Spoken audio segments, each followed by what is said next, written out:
प्यारे मसीह विश्वासियों, जय यीशु की तथा प्रतिदिन के बाइबल पाठ एवं चिंतन में आपका स्वागत है।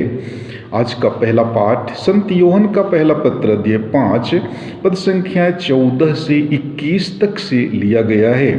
वचन कहता है, हमें ईश्वर पर यह भरोसा है कि यदि हम उसके इच्छानुसार उससे कुछ भी मांगते हैं तो वह हमारी सुनता है। यदि हम यह जानते हैं कि हम जो कुछ भी मांगे वह हमारी सुनता है, तो हम यह भी जानते हैं कि हमने जो कुछ मांगा है वह हमें मिल गया है। यदि कोई अपने भाई को ऐसा पाप करते देखता है जो प्राण घातक ना हो, तो वह उसके लिए प्रार्थना करे और ईश्वर उसका जीवन सुरक्षित रखेगा। यह उन लोगों पर लागू है जिनका पाप प्राणघातक नहीं है, क्योंकि एक ऐसा पाप होता है जो प्राणघातक है। इसके विषय में मैं नहीं कहता कि प्रार्थना करनी चाहिए।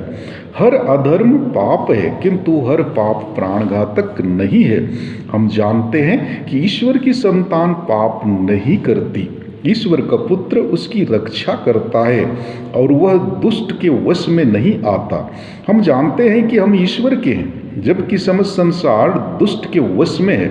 हम जानते हैं कि ईश्वर का पुत्र आया है और उसने हमें सच्चे ईश्वर को पहचानने का विवेक दिया है, और हम सच्चे ईश्वर में निवास करते हैं क्योंकि हम उसके पुत्र ईसा मसीह में निवास करते हैं। यही सच्चा ईश्वर और अनंत जीवन है। बच्चों, आसक्ति या देवताओं से अपने को बचाए रखो। प्रभु की वाणी। ईश्वर को धन्यवाद। और आज का पवित्र सुसमाचार संत योहन के अनुसार पवित्र सुसमाचार अध्याय 3 पद संख्या 22 से 30 तक से लिया गया है। वचन कहता है, इसके बाद यीशु अपने शिष्यों के साथ यहूदिया प्रदेश आए। वह उनके साथ वहीं रह गए और बपतिस्मा देने लगे।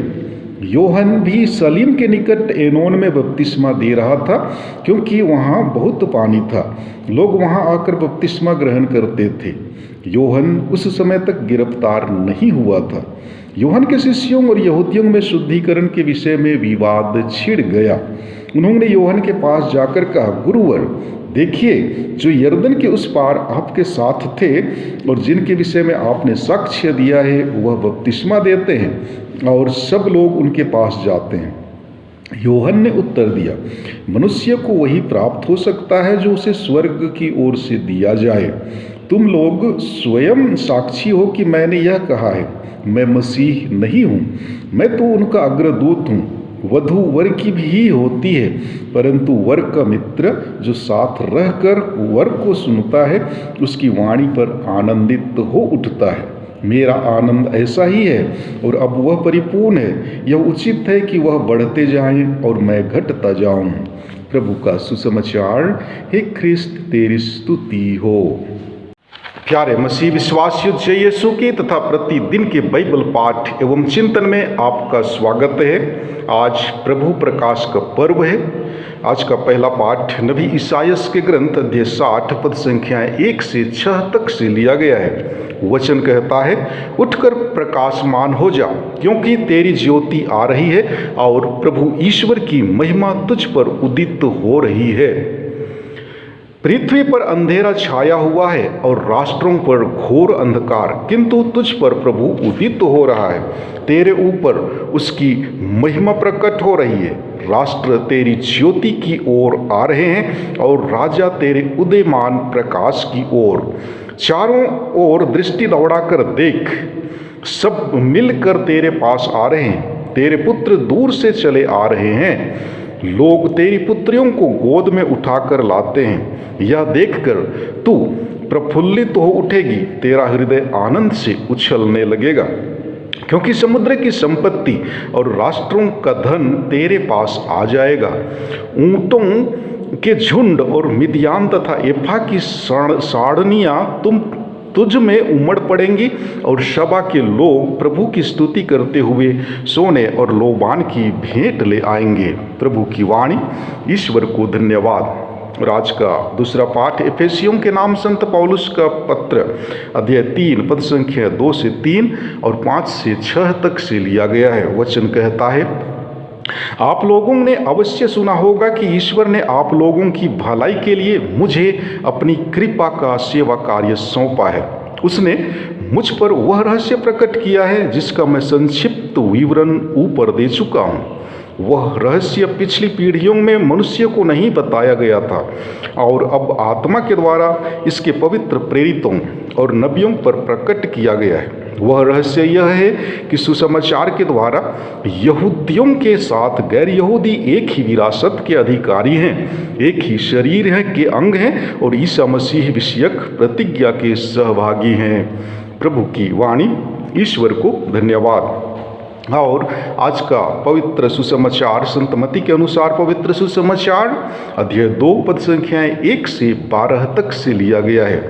वचन कहता है, ईसा का जन्म यहूदिया के बेथलेहम में राजा हेरोद के समय हुआ था।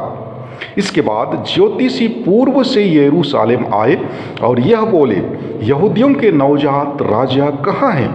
हमने उनका तारा उदित होते देखा, हम उन्हें दंडवत करने आए हैं। यह सुनकर राजा हेरोद और सारा यरूशलेम घबरा गया।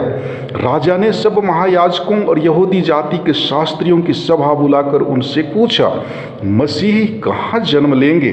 उन्होंने उत्तर दिया, यहूदिया के बेथलेहम में, क्योंकि नबी ने इसके विषय में यह लिखा है, बेथलेहम यूदा की भूमि, तू यूदा के प्रमुख नगरों में किसी से कम नहीं है, क्योंकि तुझ में एक नेता उत्पन्न होगा जो मेरी प्रजा इस्राएल का चरवाहा बनेगा।